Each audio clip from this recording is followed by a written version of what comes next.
Welcome back. I'm Ryan Evanson with E3 Realty, and you're probably wondering, if we're going to sell the house, is there anything that we should do in order to, upgrade the home? Any repairs that we should make? It's one thing that, we always hear. And every situation's a little bit different, but what I can tell you is that we definitely specialize in low-cost, high-return recommendations, whether it's repair items or upgrade items. We have professionals in place to walk through your home and give us recommendations as to what they think you should do to optimize the sale of your home.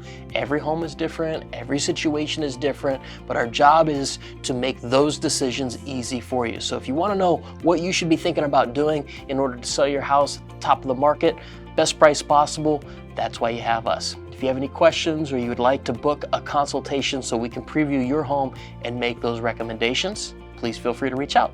Talk to you then.